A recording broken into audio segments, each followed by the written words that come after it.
হৃদয়টা বড় ভারাক্রান্ত, মনে হয়েছে যেন নিজের পরিবারের কেউ এই পরিস্থিতিতে পড়েছে। মনে হয়েছে হাদি আমার আপন ভাই, হৃদয়ে কি যে ব্যথা পেয়েছি, কি পরিমাণ রক্তক্ষরণ হচ্ছে। আমার মনে হয় আমার মতো আপনাদেরও হচ্ছে,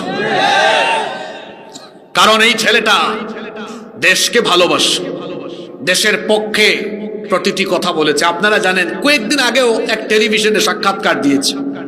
সে বলেছে, আমি 50 বছরের গোলামের জীবন চাই না, বরং আমি এমন জীবন চাই, আমি যদি মরেও যাই যেন আমার এই নাম গোটা দেশের উপরে যেন প্রভাব বিস্তার করতে পারে। আমি কাপুরুষের মতো বাঁচতে চাই না, বরং আমি এই পথে হেঁটে হেঁটে যদি শহীদ হয়ে যাই, এতে আমার কোনো আফসোস থাকবে না। সে বলেছে যে আমি যদি ইনসাফের একটা হাসি দিয়ে শহীদ হতে হতে আল্লাহর কাছে যেতে পারি, এটাই হবে আমার জীবনের শ্রেষ্ঠ পাওয়া। আমরা দোয়া করব আল্লাহ বাংলাদেশকে বদলে দেওয়ার জন্য, এই দেশে সকল অবিচার এর মূলোৎপাটন করে ন্যায় ইনসাফ প্রতিষ্ঠার জন্য এইরকম হাদির দরকার আছে না নাই? এজন্য আল্লাহ তোমার কাছে আমরা হাদির জীবন ভিক্ষা চাচ্ছি। স্বাভাবিকভাবে সে এখন যে পরিস্থিতিতে আসে, এই পরিস্থিতি থেকে মানুষ ফিরে আসার সম্ভাবনা কম থাকে, কিন্তু আল্লাহ চাইলে সব অসম্ভব সম্ভব হয়ে যায় কি যায় না? এজন্য আমরা আজকের এই মাহফিল থেকে হাজার হাজার মুসলমান নিয়ে দোয়া করছি, আল্লাহ তুমি আমাদের ভাই হাদির জীবনটাকে ভিক্ষা দাও। আরো আসতে বলেন আমিন। আল্লাহ তুমি আমাদের ভাই হাদিকে সুস্থ করে আমাদের মাঝে ফিরিয়ে দাও। গুলি করে হত্যা করার ষড়যন্ত্র ছিল ভারতীয় ভারতীয় এজেন্ট এবং ভারতীয় যত সেবাদাস, ভারতের 5-8 গোলাম যারা এই দেশে আছে, এটা তাদেরই পরিকল্পিত ষড়যন্ত্রের অংশ। এটা গোয়েন্দা বাহিনী কি বুঝে না? মাঝখান দিয়া যারা ভারতীয় গোলামদের বিরুদ্ধে আন্দোলন করেছে বেশ কিছু রাজনৈতিক দল, তারা আবার নিজেরা কামরা কামড়িতে লিপ্ত। আপনারা কামরা কামড়ি করতে থাকেন, এই কামরা কামড়ির পরিণতি আপনাদেরকে ভোগ করতে হবে। এখনো সময় আছে, নিজেদের মধ্যকার কামরা কামড়ি বন্ধ করে দেশের স্বার্থে, স্বাধীনতা সার্বভৌমত্বের স্বার্থে সকলকে ঐক্যবদ্ধ হতে হবে। এজন্য বিএনপি, জামাত, এনসিপি সহ এদেশে যত রাজনৈতিক দল আছেন সবাইকে আমি বলবো, দেশের স্বার্থে এবং ভারতীয় আগ্রাসন মোকাবেলায়, ভারতীয় আধিপত্যবাদ মোকাবেলায় একই প্ল্যাটফর্মে এসে সবাইকে তা মোকাবেলা করতে হবে।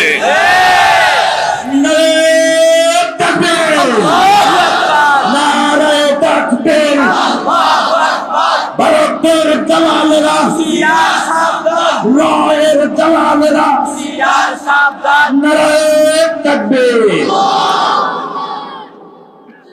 ভারতীয় এজেন্ট, ভারতীয় আর ভারতের 5-8 যত গোলামেরা এই দেশে আছে, দায়িত্বহীন ভাষায় আমরা তাদেরকে বলতে চাই, গুলির সামনে বুক পেতে দিয়ে শহীদ হতে তামান্না পোষণ করা জাতির এই শ্রেষ্ঠ সন্তানদেরকে গুলি করে বুলেট ছুঁড়ে থামিয়ে দেওয়া যাবে না। প্রয়োজনে রক্তের নদী প্রবাহিত হবে, তাও এই দেশে ভারতীয় আধিপত্যবাদ প্রতিষ্ঠা করতে দেওয়া হবে না, হবে না, হবে না। এই দেশে যত যুবকেরা আছে, প্রত্যেকটা যুবক এক একটা হাদির প্রতিচ্ছবি, ঠিক না বেঠিক? এখানে আমার সামনে যত যুবক তরুণ ছাত্র আছে, এরা প্রত্যেকেই এক একটা হাদি। 5 আগস্ট এরাই ঘটিয়েছে। সুতরাং এত এত হাদি, লক্ষ লক্ষ কোটি কোটি হাদি, এরা বেঁচে থাকতে এই দেশে ভারতীয় একটা এজেন্ডাকে বাস্তবায়ন করতে দেওয়া হবে না। ব্যথাতুর এবং ভারাক্রান্ত হৃদয় নিয়ে আপনাদের এই মাহফিলে উপস্থিত হয়েছি। আমাদের দেশে বর্তমানে পরিস্থিতি খুব একটা ভালো নয়। আপনারা জানেন, গতকাল জুমাবার, জুমার নামাজের পরে দেশের রাজধানী ঢাকা শহরে প্রকাশ্য দিবালোকে আমাদেরই এক ভাই ওসমান শরীফ হাদিকে যেভাবে দিনের আলোতে গুলি করা হলো, এ থেকে বোঝা যায় আমাদের দেশের আইন শৃঙ্খলা পরিস্থিতি খুব একটা ভালো নয়। আরো আশ্চর্যের ব্যাপার হলো 2 দিন অতিবাহিত হয়েছে, এই ঘটনা কারা ঘটালো, কে খুন করলো, আমাদের দেশের আইন শৃঙ্খলা বাহিনী এখনো এই তথ্য জাতির সামনে দিতে পারেনি। জনগণের ট্যাক্সের পয়সায় বেতন খেয়ে, রেশন পেয়ে যদি জনগণের সুরক্ষা এই বাহিনী দিতে না পারে, এই বাহিনী এইরকম দেশে দরকার আছে বলে আমি মনে করি না। অথর্ব, অযোগ্য, অপদার্থ স্বরাষ্ট্র উপদেষ্টা, যে কিনা তার বাহিনীকে বলার কথা দ্রুত অপরাধীকে শনাক্ত করবে, সেটা না বলে সে বরঞ্চ ঘোষণা দিয়েছে যে এই অপরাধীকে ধরিয়ে দিতে পারবে তাকে নাকি 50 লক্ষ টাকা পুরস্কার দেওয়া হবে। এখন আপনারা আমাকে বলেন তো, অপরাধী ধরা এটা কি আপনাদের জনগণের কাজ না আইন শৃঙ্খলা বাহিনীর কাজ? তো আইন শৃঙ্খলা বাহিনীর কাজ আমরা করলে এদেশে সিআইডি, ডিজিএফআই, এনএসআই, ডিবি, এই গোয়েন্দা বাহিনী, এই বাহিনীগুলো এদেশে কেন আছে? কেন আছে এরা? কেন দেশে এত গুম? কেন দেশে এত খুন? কেন দেশের ভেতরে এত উশৃঙ্খলা? এই বাহিনীর প্রধানদেরকে জনগণের সামনে অবশ্যই জবাবদিহি করতে হবে। আপনারা এই বাহিনীগুলো পরিচালনা করেন, এই বাহিনীগুলো থাকা সত্ত্বেও কি করে ঢাকার মতো শহরে প্রকাশ্য দিবালুকে একজন মানুষ এইভাবে করে তাকে কিভাবে গুলি করা হয়? আপনারা কি শরীফ ওসমান হাদিকে চিনেন? যেভাবে আওয়াজ দিলেন মনে হচ্ছে সোশ্যাল মিডিয়ার কল্যাণে আপনারা তাকে খুব ভালোই চেনেন। এই ভাইটার বুক মনে হয় পুরাটাই কলিজা দিয়ে ভরা। তার অনেকগুলো বক্তব্য আমি আজকেও শুনেছি, যেভাবে ভারতীয় আধিপত্যবাদ আর ভারতের আগ্রাসনের বিরুদ্ধে দিনের পর দিন সে কথা বলেছে। ওসমান হাদি কাদের টার্গেটের শিকার তা তার বক্তব্য, অ্যাক্টিভিটিজের মাধ্যমে বোঝা যায়। তাকে গুলি করে হত্যা করার ষড়যন্ত্র ছিল ভারতীয় ভারতীয় এজেন্ট এবং ভারতীয় যত সেবাদাস, ভারতের 5 গুলাম যারা এই দেশে আছে, এটা তাদেরই পরিকল্পিত ষড়যন্ত্রের অংশ। এটা গোয়েন্দা বাহিনী কি বুঝে না? মাঝখান দিয়া যারা ভারতীয় গুলামদের বিরুদ্ধে আন্দোলন করেছে বেশ কিছু রাজনৈতিক দল, তারা আবার নিজেরা কামরা কামড়িতে লিপ্ত। আপনারা কামরা কামড়ি করতে থাকেন, এই কামরা কামড়ির পরিণতি আপনাদেরকে ভোগ করতে হবে। এখনো সময় আছে, নিজেদের মধ্যকার কামরা কামড়ি বন্ধ করে দেশের স্বার্থে, স্বাধীনতা সার্বভৌমত্বের স্বার্থে সকলকে ঐক্যবদ্ধ হতে হবে। এজন্য বিএনপি, জামাত, এনসিপি সহ এদেশে যত রাজনৈতিক দল আছেন সবাইকে আমি বলবো, দেশের স্বার্থে এবং ভারতীয় আগ্রাসন মোকাবেলায়, ভারতীয় আধিপত্যবাদ মোকাবেলায় একই প্ল্যাটফর্মে এসে সবাইকে তা মোকাবেলা করতে হবে।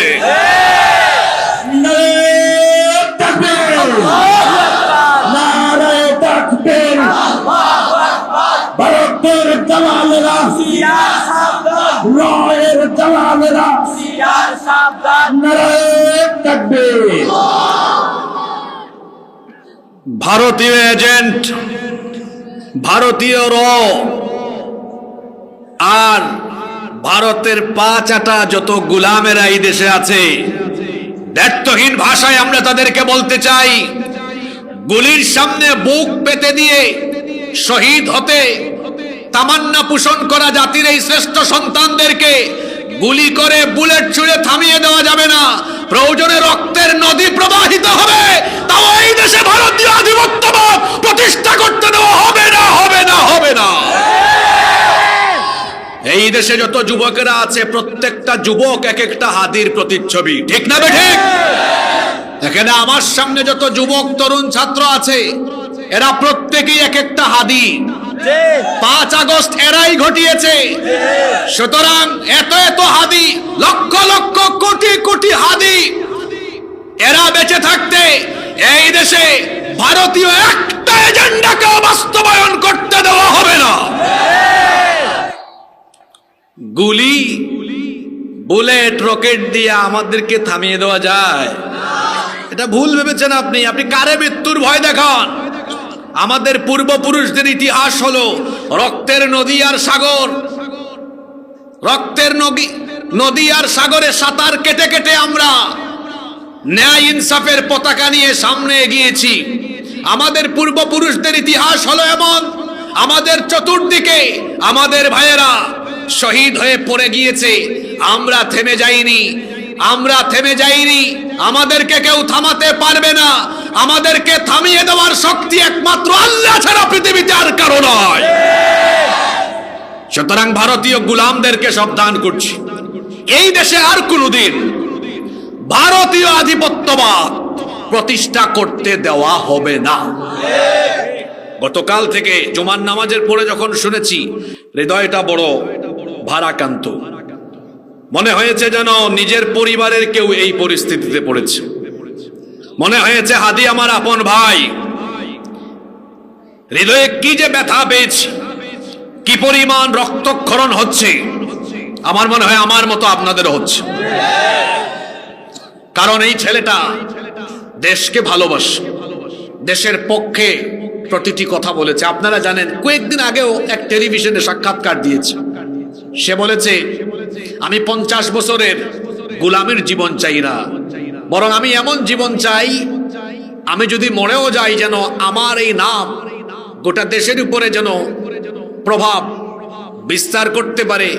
আমি কাপুরুষের মতো বাঁচতে চাই না, বরং আমি এই পথে হেঁটে হেঁটে যদি শহীদ হয়ে যাই এতে আমার কোনো আফসোস থাকবে না। সে বলেছে যে আমি যদি ইনসাফের একটা হাসি দিয়ে শহীদ হতে হতে আল্লাহর কাছে যেতে পারি, এটাই হবে আমার জীবনের শ্রেষ্ঠ পাওয়া।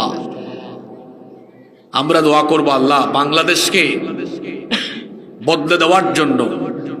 এই দেশে সকল অবিচার এর মূলোৎপাটন করে ন্যায় ইনসাফ প্রতিষ্ঠার জন্য এইরকম হাদির দরকার আছে না নাই? এজন্য আল্লাহ তোমার কাছে আমরা হাদির জীবন ভিক্ষা চাচ্ছি। স্বাভাবিকভাবে সে এখন যে পরিস্থিতিতে আসে, এই পরিস্থিতি থেকে মানুষ ফিরে আসার সম্ভাবনা কম থাকে, কিন্তু আল্লাহ চাইলে সব অসম্ভব সম্ভব হয়ে যায় কি যায় না? এজন্য আমরা আজকের এই মাহফিল থেকে হাজার হাজার মুসলমান নিয়ে দোয়া করছি, আল্লাহ তুমি আমাদের ভাই হাদির জীবনটাকে ভিক্ষা দাও। আরো আসতে বলে না আমিন। আল্লাহ তুমি আমাদের ভাই হাদিকে সুস্থ করে আমাদের মাঝে ফিরিয়ে দাও। সরকারকে বলবো, আপনার এই অথর্ব অযোগ্য অপদার্থ উপদেষ্টা আর যে সকল বাহিনীগুলোর প্রধানদেরকে রেখেছেন, এদেরকে জবাবদিহিতার আওতায় নিয়ে আসেন। আল্লাহ তাআলা এই জাতিকে হেফাজত করেন সকল ষড়যন্ত্র চক্রান্ত থেকে। আল্লাহ আমার প্রিয় মাতৃভূমি সোনার বাংলাদেশকে আপনি হেফাজত করেন, আমরা বলি আমিন।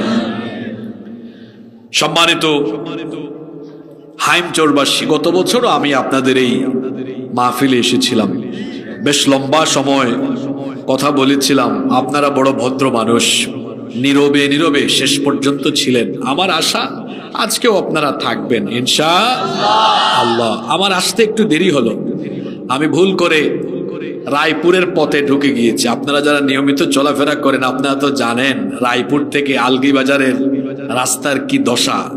প্রায় 2 ঘন্টা চলে গেছে ওখানে। আমি যদি ফরিদগঞ্জ দিয়ে আসতাম, হয়তো আগে আসতাম, আমি ইনফরমেশনটা পাইনি। তো আপনারা কষ্ট করেছেন অনেক রাত পর্যন্ত, দুঃখ প্রকাশ করছি। আমি নিজেও শারীরিকভাবে কিছুটা অসুস্থ, গলায় কিছুটা সমস্যা। আল্লাহর কাছে তৌফিক কামনা করছি আমি যেন হেদায়াতের নিয়তে প্রতিটি কথা বলতে পারি, আমরা সবাই যেন শুনতে পারি, বলি আমিন। আমরা তাফসিরুল কোরআন মাহফিল, এটা কোরআনের মাহফিল। এই কোরআন আমাদের জন্য যিনি নাজিল করেছেন, সবাই বলেন তো তিনি কে? এই কোরআন আল্লাহ আমাদেরকে কেন দিয়েছেন? যাতে শুধু আমরা এটা তেলাওয়াত করি, যাতে শুধু আমরা এটা ব্যবসা প্রতিষ্ঠান উদ্বোধনের সময় একটু তেলাওয়াত করি, অথবা রমজান মাসে খতমে তারাবি, অথবা কোনো মানুষ মারা গেলে তার জন্য খতম দিয়ে দোয়া করি। এইসব কারণে বা ঝাড়ফুঁক তাবিজ লিখা এইসব কারণে কি আল্লাহ আমাদের জন্য কোরআন নাজিল করেছেন? জোরে বলতে হবে, এসব কারণে আল্লাহ নাজিল করেছেন না। তাহলে কোরআন আল্লাহ তাআলা কেন নাজিল করেছেন? কেন আল্লাহ তাআলা আমাদের জন্য কোরআন দিলেন? এটা আল্লাহ নিজেই বলেছেন। কোরআনুল কারীমের 14 নম্বর সূরা সূরাতুল ইব্রাহিমের প্রথম আয়াতে আল্লাহ তাআলা বলছেন, কিতাবুন আনজালনাহু ইলাইকা লিতুখরিজান নাসা মিনাল-যুলুমাতি ইলান-নূর। আল্লাহ তাআলা বলছেন, আমি আপনার প্রতি এই কিতাব নাজিল করেছি যাতে করে তমসাচ্ছন্ন নিকোষ কালো অন্ধকারে পড়ে থাকা এই মানবতাকে আপনি যেন আলোর পথে নিয়ে আসতে পারেন, আপনি যেন এদেরকে জুলুমাত থেকে বের করে নূরের দিকে নিয়ে আসতে পারেন। এই জন্য এই কোরআন যিনি নাজিল করেছেন তিনি কে? কোরআনের একটা নামই হলো নূর। কোরআনের একটা নাম কি? নূর। নূর মানে হলো আলো। এজন্য রব্বুল আলামিন কোরআনুল কারীমের 4 নম্বর সূরা সূরাতুন নিসায়ের 174 নম্বর আয়াতে বললেন, ওয়া আনজালনা ইলাইকুম নূরাম মুবিনা। আল্লাহ তাআলা বলছেন, আর আমি আপনার প্রতি এই নূর, প্রকাশ্য সুস্পষ্ট নূর অর্থাৎ কোরআন আমাদের জন্য যিনি নাজিল করেছেন তিনি কে? কেন আল্লাহ এটা দিয়েছেন? এটা আল্লাহ এজন্য দিয়েছেন যাতে করে আমাদের পুরো জীবনটা আমরা এই কোরআন দিয়ে সাজাতে পারি, কোরআন দিয়ে গঠন করতে পারি। এই যে ছোট ছোট ভাইরা এই পাশে ধমক দিয়েন না, সুন্দর করে বুঝান। এই যে কচিকাচা বাচ্চারা আসছে, এরা আস্তে আস্তে এরা ধীরে ধীরে ধীরে ধীরে কোরআন পাগল হয়ে যাবে, ঠিক না? ধমকেন না, বাচ্চা মানুষ একটু দুষ্টুমি করবে, একটু মাথায় হাত বলে এরকম বুঝায় দেন যে একটু চুপ থাকো, তুমিও শোনো, দেখবেন ওরা শুনবে। আপনাদের আশেপাশে যারা বসেছে একটু বুঝায় বলেন, ঠিক আছে? আমরা কাউকে যেন ধমক না দিই। আমি বলছিলাম আল্লাহ তাআলা এই কিতাব নাজিল করেছেন আমাদের জীবনটাকে সাজানোর জন্য। আপনারা বলেন তো, কোরআন নাজিল হয়েছে মৃত মানুষের জন্য না জীবিত মানুষের জন্য? আমরা কি করেছি? এটাকে মরা মানুষের কিতাব বানিয়েছি। মারা গেলে কোরআন তার জন্য বেশি পড়া হয়, কিন্তু জীবিত থাকা অবস্থায় এই লোকটা কোরআন পড়ছে না, কোরআন বুঝতেছে না, কোরআন দিয়ে তার পরিবার, তার সমাজ, তার জীবনের সবকিছু পরিচালনা করছে না। তো যেই লোক জীবিত থাকা অবস্থায় কোরআন পড়ে কোরআনের মতো চললো না, মারা যাওয়ার পরে তার জন্য যতই তিলাওয়াত করেন কোনো ফায়দা আছে? কোনো ফায়দা নেই। কোরআন এসেছে জীবিত মানুষদের জন্য, আমরা যেন কোরআন দিয়ে জীবন সাজাই, কোরআন দিয়েই যেন আমাদের জীবনের সবকিছুকে আমরা গড়ে তুলি, কোরআনের আলোকেই যেন সাজাই। এজন্য আল্লাহ তাআলা এই কোরআন দিয়েছেন। আল্লাহর নবীর কাছে এই কোরআন যখন নাজিল হলো, মক্কাতুল মুকাররমায় এই কোরআন নাজিল হলো। এরপরে 13টি বছর আল্লাহর নবী কোরআনের দাওয়াত মক্কার চতুর্দিকে দিয়েছেন। বেশিরভাগ লোক নবীজিকে ঠাট্টা, উপহাস, গালিগালাজ, এমনকি শেষ পর্যন্ত জুলুম নির্যাতন করলো। আল্লাহর নবী ধৈর্য ধরে ধরে 13টি বছর দাওয়াতি কাজ করেছেন, সাহাবীদেরকে নিয়ে তিনি দাওয়াতি কাজ করেছেন। নবীজি নির্যাতিত হয়েছেন, সাহাবীরাও নির্যাতিত হয়েছেন। বহু কষ্ট করে 13 বছর মানুষ তৈরি করেছে। এরপরে কাফিরদের ষড়যন্ত্রের কারণে একটা সময় তিনি মক্কা থেকে হিজরত করে মদিনায় চলে গেলেন। মদিনায় যাওয়ার পরে সেখানে আল্লাহর নবী আল্লাহর কিতাবকে সংবিধান বানিয়ে একটি সুন্দর আলোকিত রাষ্ট্র গঠন করলেন এবং আল্লাহর নবী তার ওফাতের আগ পর্যন্ত এই কোরআন দিয়ে মদিনার রাষ্ট্রকে সুন্দরভাবে পরিচালনা করলেন। সুবহানাল্লাহ পড়বেন না? তাহলে আল্লাহর নবী মক্কায় ছিলেন 13 বছর। কথা বুঝে থাকলে বলেন, মক্কায় ছিলেন কত বছর? মদিনায় ছিলেন কত বছর? 10 বছর। বলেন না কত বছর? 10 বছর। এবং মদিনার 10 বছর আল্লাহর নবী রাষ্ট্র পরিচালনা করেছেন কার কিতাব দিয়ে?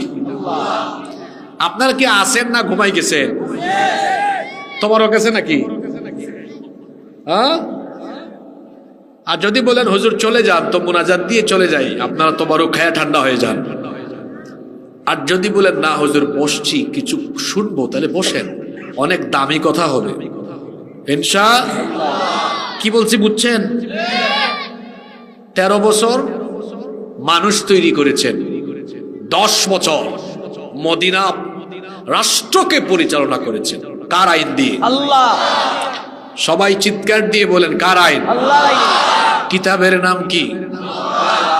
তাহলে বোঝা গেল কোরআন যেমন সওয়াবের উদ্দেশ্যে তেলাওয়াত হয়, কোরআন যেমন সওয়াবের উদ্দেশ্যে তেলাওয়াত হয়, ঠিক তেমনি ভাবে এই একই কোরআন দিয়ে রাষ্ট্র পরিচালনা করলে গোটা রাষ্ট্রের ভেতরে যিনি বরকত দিয়ে ভরপুর করে দেন, জোরে বলেন তো তিনি কে? আল্লাহর নবী কোরআন দিয়ে রাষ্ট্র চালিয়ে গেলেন। আজকে পৃথিবীতে 200 কোটি মুসলমান বসবাস করছে, কিন্তু পৃথিবীতে বর্তমানে মুসলমানদের শক্তি বেশি না কাফিরদের শক্তি বেশি? সবাই বলেন। আপনারা চাইলে আমেরিকার বিরুদ্ধে কথা বলতে পারবেন? আপনারা চাইলে ইউরোপীয় ইউনিয়নের বিরুদ্ধে কথা বলতে পারবেন? একটু পড়ালেখা করেন। আজকে থেকে কয়েকশো বছর আগে ইতিহাস তালাশ করে দেখেন, এই পশ্চিমা দুনিয়া, এই প্রাচ্য আর পাশ্চাত্যের এই লোকগুলো মুসলমান খলিফাদের সামনে কেমনে বসতো? আমার দিকে তাকান। হাঁটু গেড়ে মাথা নুয়াইয়া বসতো, মাথা উঁচু করে বসতে পারতো না। উসমানীয় খেলাফতের আমলে হাঁটু গেড়ে বসেছে। তার আগের যুগগুলোতে, এর আগে খোলাফায়ে রাশেদার আমলে সাহস করে মাথা উঁচু করে কথাও বলতে পারে নাই। এবার আমাকে বলেন, ওই সময়ে মুসলমানদের সংখ্যা বেশি ছিল না কম ছিল? জি। তো এত কম থাকা সত্ত্বেও তারা দুনিয়াব্যাপী এত প্রভাব বিস্তার করেছেন। আর আমরা পরিমাণে এত বেশি হয়েও আমরা পৃথিবীতে প্রভাব বিস্তার করতে পারলাম না। মূল সমস্যাটা কোন জায়গায়? আমাদের সমস্যাটা হলো আমাদের পূর্বপুরুষরা সংখ্যায় কম ছিলেন, কিন্তু আল্লাহর কোরআনের রঙে রঙিন হয়ে কোরআনকে বুকে ধারণ করে তারা এগিয়ে গিয়েছিলেন বলে গোটা পৃথিবী তারা ঘুরে বেরিয়েছেন, পৃথিবীকে তারা শাসন করেছেন। আর আমরা এখন সংখ্যায় বেশি হলেও কি হয়েছে? আমরা কোরআনকে দূরে ঠেলে দিয়েছি, আর প্রাচ্য পাশ্চাত্যের গোলামির জিঞ্জির আমরা আমাদের নিজেদের মধ্যে আবদ্ধ করে নিয়েছি। আমি আজকের কথাগুলো যুবক তরুণ ছাত্রদেরকে উপলব্ধি করার অনুরোধ করব। এই গোলামের জীবন আমরা কেন পেয়ে গেলাম ভাইয়েরা? আমরা তো এমন গোলামের জীবন পাওয়ার কথা ছিল না। আমরা তো বীরের জাতি, আমরা তো বীরের মতো পৃথিবী দাপিয়ে বেড়ানোর কথা ছিল। আমাদের সামনে এরা হাঁটু গেড়ে বসার কথা ছিল। আমরা কেন কাপুরুষোচিত জীবন পেয়ে গেলাম? এর একটাই কারণ, আপনাদের বিবেককে জিজ্ঞেস করুন যে আমরা কোরআনের কাছে আসতে পেরেছি কিনা। আমরা কোরআনকে ধর্মীয় কিতাব বানিয়ে কোরআনের জ্ঞান থেকে নিজেদেরকে সরিয়ে রেখেছি প্রাচ্য আর পাশ্চাত্য দুনিয়ার সেই কুফফারদের সম্মিলিত ষড়যন্ত্রে পড়ে গিয়ে আমরা কোরআনের শিক্ষা দীক্ষা থেকে দূরে এসে আমরা কোরআনের রঙে রঙিন হতে পারিনি বলে আমরা তাদের গোলামের জিঞ্জিরে আজ আবদ্ধ হয়ে গিয়েছি। এই জিঞ্জির এখন খুলে দিতে হবে। এই জিঞ্জির খুলে, দাসত্বের শৃঙ্খল খুলে সময় এসেছে বদলে যাওয়ার, সময় এসেছে বদলে দেওয়ার। এই বদলে যাওয়া আর বদলে দেওয়ার জন্য আল্লাহর কোরআনকে গ্রহণ করে নিতে হবে। রাজি আছেন সবাই? আল্লাহর নবী কোরআন দিয়ে রাষ্ট্র পরিচালনা করলেন। কোরআন দিয়ে তিনি যে রাষ্ট্র পরিচালনা করলেন, সেই রকম পৃথিবীর সারা দুনিয়ার মুসলমানরা জুড়ে তারা তাদের সমাজ আর রাষ্ট্রের জন্য আল্লাহর কিতাবী কোরআনকে গ্রহণ করে নেয়, তাহলে মুসলমানরা লাভবান হবে না ক্ষতিগ্রস্ত হবে? কথা একটু জুড়ে বলেন, লাভবান হবে না ক্ষতিগ্রস্ত হবে? লাভবান হবে। আপনাদের লাভ হবে না লস হবে?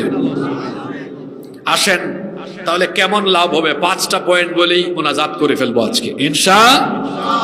1 নাম্বার, সবাই বলেন তো আমাদের দেশের সব মানুষ খেয়ে দেয়ে সচ্ছল হয়ে জীবন যাপন করুক, এটা আপনারা সবাই চান কি চান না? আপনাদের আশেপাশের বাচ্চারা যারা কথা বলতেছে বন্ধ করে দেন। আমি যে 5টা পয়েন্ট বলবো এগুলো আপনি সচরাচর সব মাহফিলে গিয়ে শুনবেন না। এমন এমন 5টা কথা বলে আজকে চলে যাবো। কয়টা কথা বলবো? এই 5টা জিনিস নিয়ে আজকে বাড়ি যান, বেশি কথা লাগবে না, কিন্তু একটু পরিবেশ তৈরি করে দেন। আপনাদের দেশে না খেয়ে থাকা মানুষ আছে না নাই? রাস্তায় ডাস্টবিন থেকে খাবার এখনো কুড়ে খায়, এরকম মানুষ আপনাদের দেশে আছে না নাই? 3 বেলার মধ্যে 1 বেলা খাইতে পারে না, এরকম ক্ষুধার্ত, অনাহারী, অসচ্ছল পরিবার আছে, বেকার আছে, দারিদ্রতা আমাদের দেশে আছে না নাই? আমরা যদি আমাদের দিকে তাকান, এখানে যত দল মতের মানুষ আছেন আপনারা শুনেন, যে বক্তা দলীয় দৃষ্টিভঙ্গি মাথায় রেখে বক্তব্য দেয়, এই বক্তার বক্তব্যে মানুষ হেদায়াত হয় না। যে শ্রোতা দলীয় দৃষ্টিভঙ্গি মাথায় রেখে বক্তব্য শুনে, সেও হেদায়াত পায় না। কথাটা বুঝছেন? এখানে বহু দলমতের মানুষ আমার সামনে আছে। আমি আপনাদেরকে একটা কথা বলি, কোরআন কোনো দলের না, কোরআন আমাদের সবার। কোরআন কি সবার না? কোরআন আমাদের সবার। এজন্য দলীয় দৃষ্টিভঙ্গি নিয়ে কোনোদিন কোরআন শুনবেন না। এখানে যারা বিএনপি করেন, এখন বিএনপির মাইন্ডে কোরআন শুনিয়েন না। যারা জামাত করেন, জামাতের মানসিকতা নিয়ে কোরআন শুনিয়েন না। যারা এনসিপি করেন, চরমুনাই করেন, সারসিনা করেন, ফুরফুরা করেন, কিংবা অন্যান্য পীরমা শায়েখদের মাসলাক অনুসরণ করেন, সকলকে বলবো কোরআন এই মুহূর্তে শুনবো আমরা কেবলমাত্র হেদায়েতের নিয়তে। পারবো? ওকে, দেখেন আমি এই শেষ পর্যন্ত কিভাবে কথা বলি, কোন দলের পক্ষে, ব্যক্তির পক্ষে একটা কথাও হবে না, সবগুলো কথা হবে একমাত্র আল্লাহর সন্তুষ্টির জন্য। ঠিক আছে কথা? আমি আপনাদেরকে একটা প্রশ্ন করেছিলাম, আপনাদের দেশে ক্ষুধার্ত, অনাহারী, অসচ্ছল, গরিব, দরিদ্র মানুষ আছে না নাই? আল্লাহর কিতাবকে যদি আপনারা দল মত নির্বিশেষে সবাই যদি গ্রহণ করেন, একেবারে বিএনপি, জামাত, এনসিপি সব দল, অর্থাৎ আমরা যারা মুসলমান আছি, আমরা সবাই যদি দলমত ভুলে গিয়ে আল্লাহর কোরআনের আইনকে গ্রহণ করি, আমাদের একটা ফায়দা হবে। প্রথম ফায়দাটা হলো, আমাদের সমাজে একটা না খাওয়া, ক্ষুধার্ত, অনাহারী, দরিদ্র, অসচ্ছল কোনো মানুষ থাকবে না। সব মানুষেরা সচ্ছল এবং সব মানুষেরা ক্ষুধামুক্ত হয়ে যাবে। সুবহানাল্লাহ পড়েন। কেমনে হবে আমি এটা আপনাদেরকে বুঝাই দিব। অর্থনৈতিক মুক্তির জন্য আমার আল্লাহ একটা চমৎকার ফর্মুলা দিয়েছেন, যেই ফর্মুলার নাম হলো যাকাতের ফর্মুলা। আল্লাহ বলছেন, তোমরা যারা মোমেন হয়ে তোমরা যদি আমার দেওয়া আইন গ্রহণ করে নাও, তাহলে তোমরা যদি জনপদ চালাও, 4টা কাজ করো, বরকত আমি তোমাদেরকে দান করে দিব। সুবহানাল্লাহ। সেই 4টা কাজ কি? আমার আল্লাহ আপনাদের সবাইকেই বলছেন, এটা কোনো দল মতের মানুষকে নয়, আমার আল্লাহ আপনাদের সবাইকেই এই কথাটা বললেন। আল্লাহ তাআলা কত সুন্দর করে বললেন, আল্লাযীনা ইম্মাক্কান্নাহুম ফিল আরদি আকামুস সালাতা ওয়া আতাউয যাকাতা ওয়া আমারু বিল মা'রুফি ওয়া নাহাউ আনিল মুনকার ওয়ালিল্লাহি আকিবাতুল উমুর। আল্লাহ তাআলা বলছেন, আর আমি যদি সেই সকল মুমিনদেরকে জনপদ পরিচালনার দায়িত্ব দিই, তারা যেন 4টা কাজ করে। 1 নম্বরে তারা যেন নামাজ কায়েম করে, 2 নম্বরে আল্লাহ বললেন যাকাত যেন আদায় করে। দেখবেন কোরআনের যত জায়গায় আল্লাহ নামাজের কথা বলেছেন, ঠিক তত জায়গায় আল্লাহ যাকাতের কথা বলেছেন। নামাজের মাধ্যমে মানুষের আত্মার খোরাক মিলে, নামাজের মাধ্যমে মানুষের আত্মা পরিশুদ্ধ হয়, নফস পরিশুদ্ধ হয়। যাকাতের মাধ্যমে নফসের পাশাপাশি সমাজ এবং রাষ্ট্র একেবারে পরিশুদ্ধ হয়ে যায়।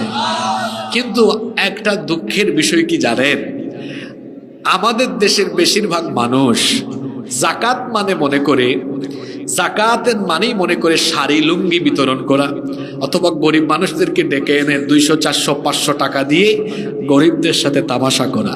যারা যাকাতের নামে শাড়ি লুঙ্গি বিতরণ করে গরিবদেরকে ডেকে এনে 200, 400, 500 টাকা দিয়ে দেয়, এরা যাকাতের নামে গরিবের সাথে তামাশা করে এবং এদের যাকাত আদায় হয় না। এরা যাকাতের কনসেপ্ট বুঝে নাই। সবাই খেয়াল করে শুনেন, যাকাতের এই কনসেপ্ট আল্লাহ কেন দিলেন? যাকাতের এই কনসেপ্ট আল্লাহ এজন্য দিয়েছেন যাতে সমাজে কোনো গরিব না থাকে, সমাজে কোনো অসচ্ছল না থাকে, বেকার না থাকে। যাকাত যাকে দেওয়া হবে সে যেন 15 বছর আর যাকাত না খায়। তাইলে এই ফর্মুলাকে বাস্তবায়নের জন্য কিভাবে এই যাকাতকে অ্যাপ্লাই করতে হবে, এই অ্যাপ্লাইং সিস্টেম, অ্যাপ্লাইং মেথোডোলজি আমার দেশের সিংহভাগ মুসলমান জানে না। এটা অ্যাপ্লাই করতে হয় কিভাবে শুনেন। যুবক ভাইয়েরা আছেন না ঘুমাই গেছেন? আমি অনুরোধ করে যাচ্ছি, আমার এই কথাগুলো গোটা এলাকায় আপনারা ছড়িয়ে দিবেন। কিভাবে যাকাত দিতে হয় শুনেন। মনে করেন আমি একটা ছোট উদাহরণ দিই। আপনাদের গ্রামের নাম ছোট লক্ষ্মীপুর, তাই না? এই ছোট লক্ষ্মীপুর গ্রামে যাদের উপরে যাকাত ফরজ হয়েছে, এই সকল লোকদের যাকাতের টাকা আপনারা এক জায়গায় করলেন, এক জায়গায় করে দেখলেন এর পরিমাণ দাঁড়ালো 2 লক্ষ টাকা। এই 2 লক্ষ টাকা আপনারা চাইলে 500 করে সর্বমোট 400 জন মানুষকে দিতে পারবেন। কিন্তু আপনারা আমাকে বলেন তো, যেই 400 জন মানুষকে জন প্রতি 500 করে দিলেন, এটা পেয়ে তারা কি ধনী হয়ে যাবে নাকি?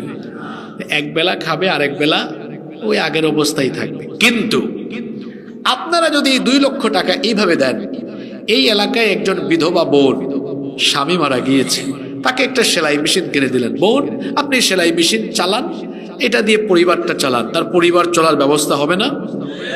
আরেকটা ছেলে, এদের পরিবারটা খুব অসচ্ছল, এরা খাইতে পারে না, চলতে পারে না। এই ছেলেটাকে ডেকে এনে, আপনাদের এলাকায় রিক্সা চলে না ভ্যান চলে না অটো চলে? ইজি বাইক, অটো রিক্সা আর কি। তারে আপনি একটা অটো রিক্সা কিনে দিলেন। ভাই ধরো এই অটো রিক্সাটা চালাও, তার পরিবার চলার ব্যবস্থা হবে কি হবে না? আরেকজনকে দেখলেন, এই ছেলেটা কিছু টাকা একসাথে করছিল, অল্প টাকা পাইলে বিদেশ চলে যেতে পারবে, ছেলেটার পরিবার সচ্ছল হয়ে যাবে, দিলেন তারও কিছু টাকা। ওই দিনাজপুর, পঞ্চগড়, ঠাকুরগাঁও, ওইদিকে মানুষ বেশি ধান চাষ করে, অনেক ধান হয়, এরা কৃষিকাজের উপর নির্ভরশীল। ওই অঞ্চলে হলে মনে করেন আপনি তাকে 2টা হালের বলদ কিনে দিলেন, চাষাবাদ করে খাইতে পারবে। এরকম যে এলাকায় যেটা হয়, অনেক এলাকায় কুটির শিল্প মানে হাঁসের খামার, মুরগির খামার, অনেক কিছু করা যায়। আপনি 2 লক্ষ টাকা 500 জন মানুষকে দিলে দেখা যাবে, 400 জন মানুষকে দিলে 500 করে দিলে দেখা যাবে এদের ফায়দা হবে না। কিন্তু 2 লক্ষ টাকা এরকম 3-4 জন বেকারকে বা দরিদ্র পরিবার, অসচ্ছল পরিবারকে দিলে এই পরিবারগুলো কি আগামী বছর আর যাকাত খাওয়ার মতো পরিস্থিতিতে থাকবে? আমরা কি এভাবে যাকাত দেই? এবার আসেন, এটা তো আপনাদের গ্রাম দিয়ে যাকাতের উদাহরণ দিলাম। কিন্তু যদি সব মুসলমানরা বলে আমরা আল্লাহর দেওয়া ফর্মুলাকে মেনে নিলাম, তাহলে দেশে নতুন করে একটা মিনিস্ট্রি খুলতে হবে। এটার নাম হলো যাকাত মিনিস্ট্রি। এখন কি করা হলো? ইসলামী অর্থনীতিতে বিশেষজ্ঞ লোকদের দ্বারা এটা পরিচালিত হলো।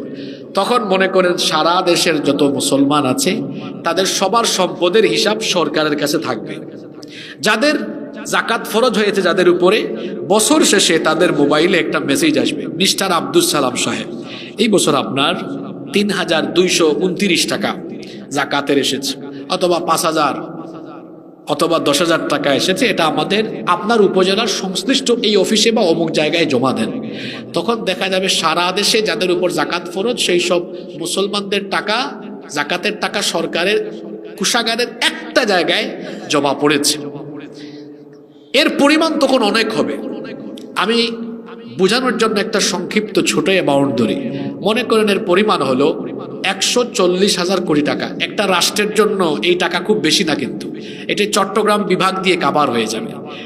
এখন আমি কি বললাম, মনে করেন সারা দেশ থেকে উত্তোলিত জাকাতের অর্থ এর মোট পরিমাণ দাঁড়ালো কত বললাম, 140,000 কোটি টাকা।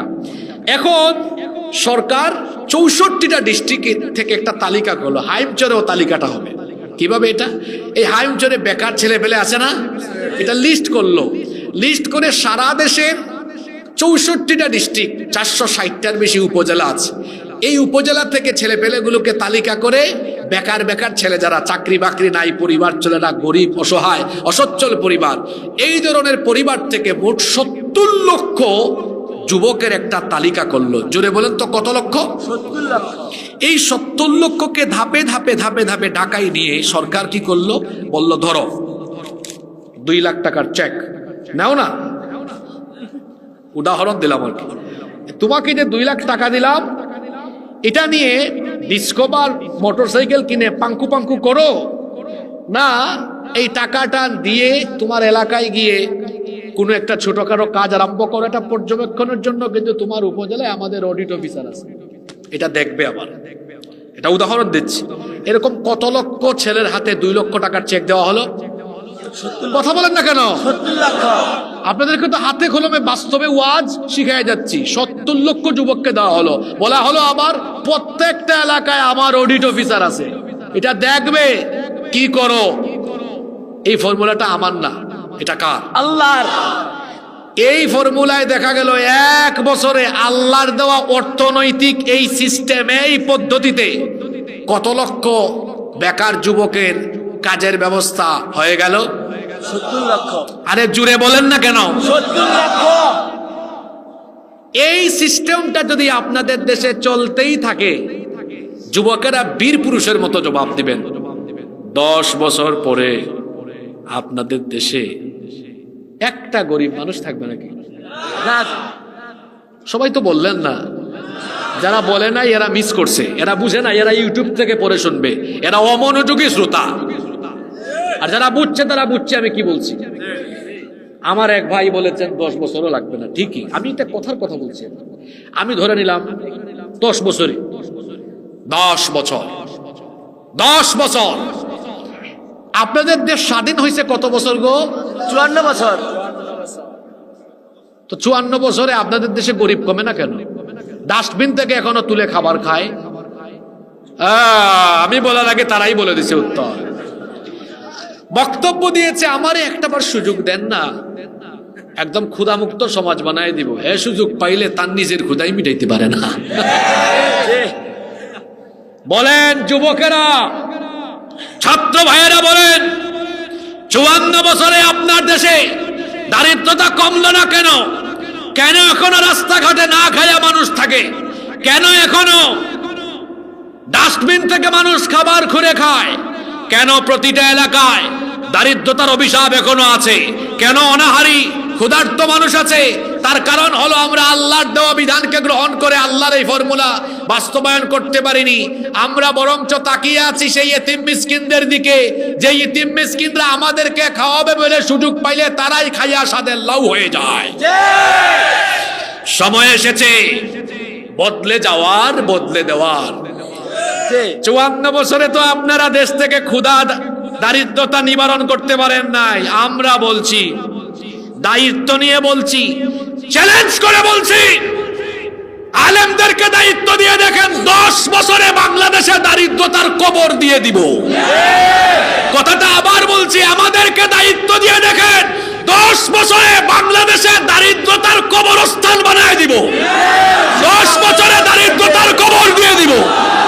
নারে তাকবীর, আল্লাহু আকবার। আল কোরআনের আলো, সংসদে চালো,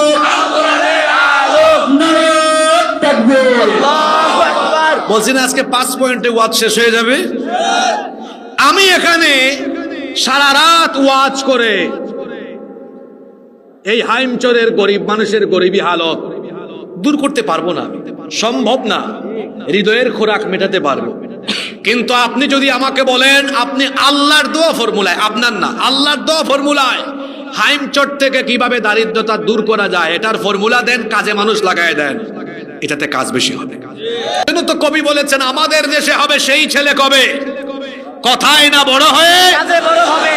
যুবকদেরকে আহ্বান করছি, তরুণদেরকে আহ্বান করছি, এই তারুণ্য আর যুব সমাজ এরা যদি আল্লাহর কোরআনকে বুকে ধারণ করে আলেম উলামাদের সাথে সম্পর্ক বাড়ায় আর কোরআন ধারণ করে লালন করে চর্চা করে কোরআনের এই অর্থনৈতিক মুক্তির যাকাতের ফর্মুলা গ্রহণ করে, আগামীর বাংলাদেশ হবে উন্নত সমৃদ্ধ মাথা উঁচু করে দাঁড়িয়ে থাকা পৃথিবীর সমৃদ্ধ দেশ।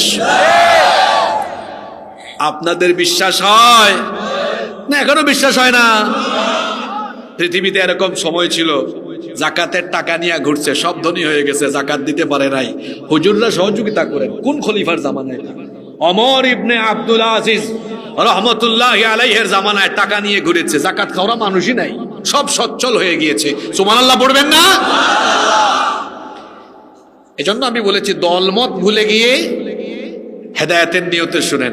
তাহলে বলেন তো আমাদের অর্থনৈতিক মুক্তির জন্য, পেটের ক্ষুধা নিবারণের জন্য, দারিদ্রতার কবর দেওয়ার জন্য, সচ্ছল স্বনির্ভর বাংলাদেশ পাওয়ার জন্য আসলে সুদ ভিত্তিক মানুষের দেওয়া ফর্মুলা ভালো না আল্লাহর দেওয়া যাকাতের ফর্মুলা ভালো? আল্লাহর দেওয়া যাকাতের ফর্মুলা। কার দেওয়া কার দেওয়া কার দেওয়া কার দেওয়া? আল্লাহর দেওয়া।